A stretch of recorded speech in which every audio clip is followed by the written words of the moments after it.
Hi all.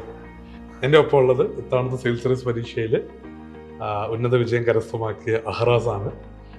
2021 ഐലൻഡിലെ PCM ബാച്ചിലെ സ്റ്റുഡൻ്റാണ് അഹ്റാസ്. അഹ്റാസ് Alappuzha medical കോളേജിൽ നിന്നും graduation കഴിഞ്ഞൊരു ഡോക്ടറാണ്. ആക്ച്വലി അഹ്റാസിൻ്റെ 4th അറ്റംപ്റ്റ് ആണ് അല്ലേ? 4th അറ്റംപ്റ്റ് ആണ്, സെക്കൻഡ് ഇൻ്റർവ്യൂ ആണ്. ലാസ്റ്റ് ഇൻ്റർവ്യൂവിൻ്റെ സമയത്തൊക്കെ നമ്മൾ ഭയങ്കര ഹോപ്പ്ഫുൾ ആയിട്ട് കരുതുന്ന ഒരു കാൻഡിഡേറ്റ് തന്നെയാണ് അഹ്റാസ്.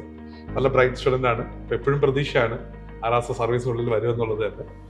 ഇത്തവണ എന്തെന്നാലും അഹ്റാസിന് റാങ്ക് ലിസ്റ്റിലുണ്ട്. അഹ്റാസിന് കഴിഞ്ഞ പ്രിലിംസ് എക്സാമിന് മുമ്പായിട്ട് അഹ്റാസ് ഒരു പിതാവായി. ഇത്തവണ ഇന്റർവ്യൂവിന് പോകുമ്പോൾ ഞാൻ പറയുന്നുണ്ട്, ഇത്തവണ കുട്ടിയുടെ അനുഗ്രഹത്തിൽ നിനക്ക് സർവീസ് കിട്ടുമെന്നുള്ളത്. ഫൈനലി അതുപോലെ തന്നെ സംഭവിച്ചിട്ടുണ്ട്. കൺഗ്രാചുലേഷൻസ്. Thank you sir. അഹ്റാസിന്റെ ഒരു ജേർണി, ഐലൻഡ് അസോസിയേഷൻ ജേർണി ഒക്കെ എങ്ങനെയായിരുന്നു? ഞാൻ PCM 21 ബാച്ചിൻ്റെ ഭാഗമായിട്ടാണ് ഐലാൻഡിൽ വരുന്നത്. അതിന് മുമ്പ് ഞാൻ പ്രിലിംസ് ടെസ്റ്റ് സീരീസ് എടുത്തായിരുന്നു. അപ്പോഴത്തേക്കാണ് എനിക്ക് ഐലാൻഡിൻ്റെ ആ ഒരു ക്വാളിറ്റി മനസ്സിലാവുന്നത്. പിന്നെ PCM 21 ബാച്ചിലൂടെ ചേർന്നു. അതിനുശേഷം ഞാൻ മിക്കവാറും സബ്ജക്ട്സും ഐലാൻഡിലെ മെറ്റീരിയലും ഫാക്കൽറ്റിയും തന്നെ ഉപയോഗിച്ചത്. ഇപ്പോൾ ഇൻ്റർവ്യൂ വരെയും ഷിനാസ് സാറിൻ്റെ അടുത്താണ് വന്നത്. അപ്പോൾ അത്രയും ഇപ്പോൾ ഈ ഒരു 3-4 വർഷത്തെ ജേർണിയാണ് ഐലാൻഡ്. ഇപ്പോൾ ഓക്കെ, ഈ കഴിഞ്ഞ തവണ കിട്ടാതിരുന്ന സമയത്ത് താങ്കളുടെ പ്രൊഫഷൻ എന്തായാലും മെഡിസിൻ ആണ്, അപ്പോൾ തിരിച്ചങ്ങോട്ട് പോകണമെന്നൊരു തോന്നിയായിരുന്നു? ഞാൻ ഇടയ്ക്ക് ഈ പരീക്ഷയുടെ ഇടയ്ക്കുള്ള ഗ്യാപ്പുകളിൽ പ്രാക്ടീസ് ചെയ്യുന്നുണ്ടായിരുന്നു. പക്ഷേ എപ്പോഴും ഒരു ഫൈനൽ ഡെസ്റ്റിനേഷൻ ഇങ്ങനെ തന്നെയാണെന്ന് ഞാൻ തീരുമാനിച്ചിട്ടുണ്ടായിരുന്നു.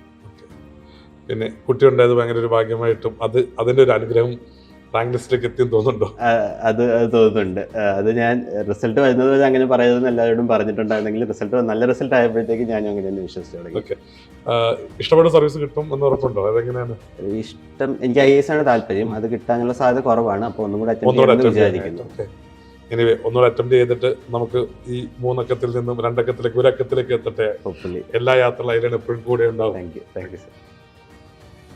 Come and join iLearn IAS and feel the difference.